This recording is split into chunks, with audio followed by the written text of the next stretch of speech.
자, 신약성경 53페이지 마가복음 1장의 말씀을 볼 차례입니다. 마가복음 1장 4절에서 6절까지 그리고 12절, 13절 이렇게 두 부분을 보도록 하겠습니다. 먼저 마가복음 1장 4절에서 6절까지의 말씀 같이 읽도록 하겠습니다. 시작. 세례 요한이 광야에 이르러 죄사함을 받게 하는 회개의 세례를 전파하니 온 유대 지방과 예루살렘 사람이 다 나아가 자기 죄를 자복하고 요단강에서 그에게 세례를 받더라. 요한은 낙타털 옷을 입고 허리에 가죽띠를 띠고 메뚜기와 석청을 먹더라. 12절과 13절 또 읽겠습니다. 시작. 성령이 곧 예수를 광야로 몰아내신지라. 광야에서 40일을 계시면서 사탄에게 시험을 받으시며 들짐승과 함께 계시니 천사들이 수종 들더라. 하나님의 말씀입니다. 아멘. 자, 마가복음은 첫 장에 예수님이 오실 길을 예비하는 세례 요한의 등장, 그리고 또 예수님께서 광야에서 사탄에게 시험을 받으시는 그 장면을 기록을 하고 있습니다. 자, 오리라고 예언된 위대한 선지자 말라기서 맨 마지막에 보면은 그 구약의 마지막 구절이 광야에서 외치는 자의 소리가 있을 것이다. 그러니까 메시아의 등장을 예고하면서 구약의 마지막이 끝이 납니다. 그리고 이제 그 구약의 예언을 성취하기 위해서 광야에서 외치는 자의 소리가 등장을 합니다. 바로 세례 요한이죠. 자, 그리고 요한의 뒤를 이어서 예수님께서 이제 본격적으로 공생애를 시작을 하세요.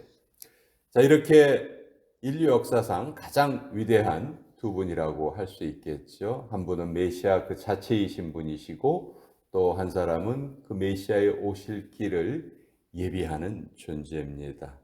자, 이렇게 위대한 인물들이 태어났다면 엄청난 환영 행사가 뒤따라야 될 것 같은데 이 두 분에게 공통적으로 나타나는 모습은 두 분 다 광야에서 지내셨다는 거예요. 광야로 가셨다는 것이죠. 자, 요한이 회개의 세례를 전파할 때 4절을 보시면 세례 요한이 광야에 이르러 죄사함을 받게 하는 회개의 세례를 전파했다. 자, 광야에서 전파했다 이렇게 말씀하십니다.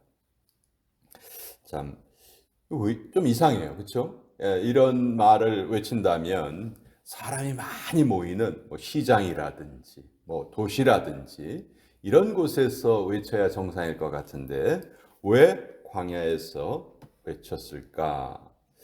자, 광야는 말 그대로 거친 땅입니다. 사람도 그렇게 많지 않고요. 먹을 것도 없고 볼 것도 없고 들을 것도 없고 근데 이런 곳이 하나님과 가장 깊은 교제를 나눌 수 있는 곳이에요. 그렇죠? 우리 도시에 사는 사람들도 가끔 도시를 떠나서 한적한 곳에 가기를 원합니다.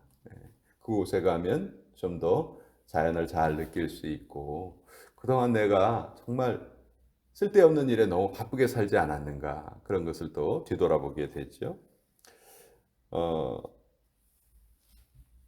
모든 사역의 가장 기본적인 준비는 하나님과의 깊은 교제다 하는 것을 세례 요한과 예수님이 우리에게 공통적으로 보여주시고 계시는 거예요.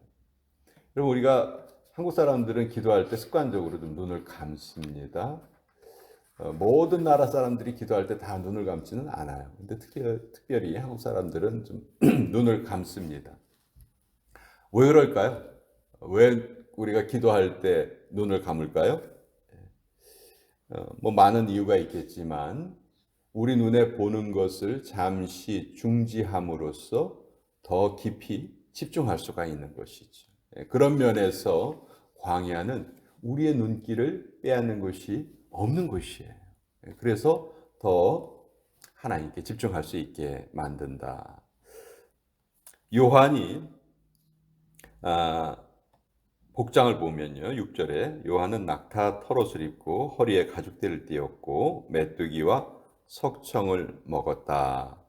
자, 우리 한국 사람들은 메뚜기 하면 아주 익숙해요. 논에서 자주 볼 수 있는 그런 곤충이죠. 근데 이스라엘은 지형이 우리나라하고 다릅니다. 여기는 뭐 이렇게 쌀이 자라고 그런 곳이 아니에요. 그래서 여기에서 말하는 메뚜기라는 것은 우리가 생각하는 곤충이라기보다는 또 다른 해석은 뭐냐면 쥐엄나무와 메뚜기를 동일한 단어를 쓴다는 것이죠. 그래서 여기에 메뚜기를 먹었다는 것은 사실은 쥐엄나무 열매를 먹었다는 뜻이다. 이렇게 해석하는 학자들도 있습니다. 쥐엄나무 열매는 우리가 탕자의 비유를 통해서 좀 익숙하죠. 그 돈을 가지고 다 허비했던 그 탕자가 돼지를 치면서 쥐엄나무의 열매를 먹습니다. 아주 하층인들이 먹던 음식인데 바로 그것을 세례 요한이 먹었다는 것이고, 또 석청하면은 우리가 꿀로 연상을 하는데 사실 이것도 꿀이라고 생각하기에는 좀 어려운 게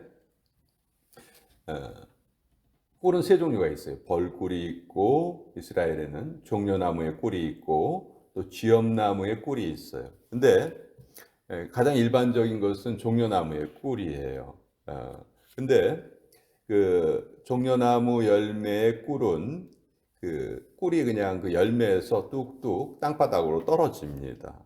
그래서 그것을 이렇게 주워 먹었다 하는 그런 뜻이죠. 그러니까 요한의 복장이라든지 음식을 보면 낙타 털옷도 가장 그 뻣뻣한 털이라고 그러죠. 그러니까 낙타 털옷을 입으면 야 좋은 옷 입었네 이게 아니고요. 모피 옷을 입은 것이 아니고 가장 값싼 옷, 아주 그냥 불편한 옷입니다. 뻣뻣하고 좋은 옷이 아니에요. 근데 요한의 모습이 이런 모습으로 살아갔다는 거예요. 가장 단순한 모습으로 살아가면서 무엇에 집중했는가? 하나님과의 교제에 집중을 했고 또 하나님의 말씀을 듣고 예수님께서 오실 길을 예비했다는 것이죠. 자, 이 광야라는 것 정말 중요합니다. 우리가 수예배 시간에 이제 민수기를 다루게 되고 또 소그룹 모임에서도 민수기를 공부하게 되는데 민수기가 한마디로 광야에서 40년 살았던 기록이거든요. 그러니까 이스라엘 민족이 애굽에서 나와서 그냥 바로 가나안 땅에 들어가지를 않았어요. 광야에서 40년을 지냈었죠. 또 다윗도 왕이 되기 전에 어디에서 연단을 받습니까? 사울 왕에게 쫓겨 다니면서 그 거친 광야에서 연단을 받거든요. 또 신약 성경에 나오는 사도 바울이 예수님을 만난 후에 그리고 바로 사역의 현장에 등장하지 않고 바울이 찾아갔던 곳이 아라비아 광야였습니다. 자, 이렇게 광야라는 곳은 우리의 삶에 꼭 필요한 곳이라는 것이죠. 장소적인 의미도 그렇지만 또 시간적인 의미도 그렇습니다. 어떤 면에서 보면 저는 아침 기도회를 하는 이 시간이 우리가 광야에 있는 시간이라고 생각을 해요.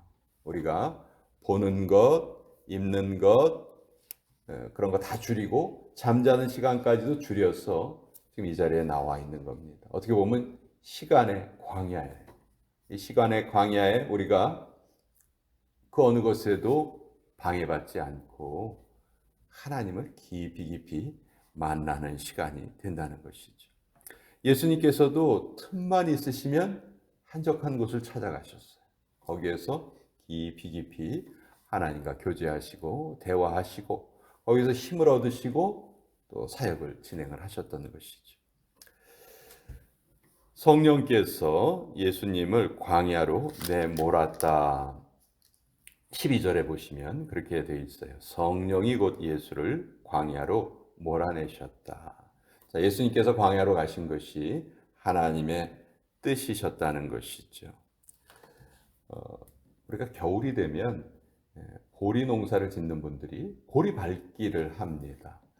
보리가 좀 이렇게 파릇파릇 돋아나면 그것을 우리 생각에는 더 잘 자랄 수 있도록 뭐 비료를 준다든지 뭐 그렇게 해야 될 것 같은데, 보리를 키우는 사람들은 가서 그것을 밟아요.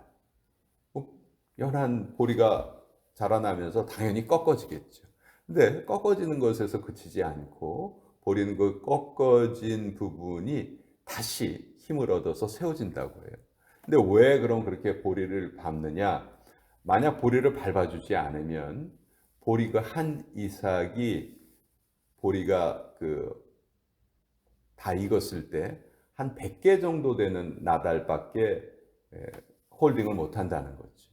근데 보리를 밟아서 그 줄기를 꺾어 놓으면 그게 다시 힘을 얻어서 더 빳빳하게 세워지고, 그러면 수확할 때 400알 이상의 보리알이 거기 그 줄기에 달려 있게 된다는 거예요. 그러니까 결국 그 보리 밟기를 해야 더 많은 수확을 얻을 수 있고 보리가 더 강하게 자랄 수 있다는 것을 농부들이 알기 때문에 그런 행동을 하는 것이죠. 우리 하나님의 백성들에게도 고난이 보리 밟기와 같다, 그렇게 생각을 하고 있어요. 올바로 하나님을 향하고 있는 자들이 당하는 고통은 타인이 얻을 수 없는 가장 귀한 것을 얻을 수 있는 기회다. 올바로 하나님을 향하고 있는 사람들이 당하는 고난, 모든 고난이 다 그렇다는 건 아니고요. 올바로 하나님을 향해서 살아가는 사람들이 당하는 고난, 고난이 우리 하나님의 백성들에게도 예외 없이 임하지만 그 고난의 목적은 완전히 다르다. 신앙이 없는 사람들은 고난 때문에 낙심하고 넘어지고 자빠지고 하지만 우리 하나님의 백성들에게는 가장 귀한 것을 얻을 수 있는 기회다. 그래서 잠언서 17장 3절에 보면 도가니는 은을, 풀무는 금을 연단하거니와 여호와는 마음을 연단하시느니라. 하나님의 아들이신 예수님께서도 사역을 시작하시기 전에 광야에 나가셔서 그 거친 들에서 시험을 받으시고 그 시험을 통과하시고 공생애를 시작하셨다. 이거는 정말 우리에게 아주 귀한 교훈이 됩니다. 오늘도 우리가 하루의 삶을 시작하기 전에 지금 광야에 나와 있는 것입니다. 이 광야에 나와서 하나님께 연단받는 시간을 거치고 그리고 오늘 하루의 삶을 본격적으로 시작하는 것이죠. 그래서 이 광야는 모든 것이 차단되어 있고 하나님만 바라보는 곳이다. 이것이 바로 광야가 주시는 은혜다 하는 것을 오늘 세례 요한과 예수님을 통해서 또 같이 한번 나누어 보았습니다. 자,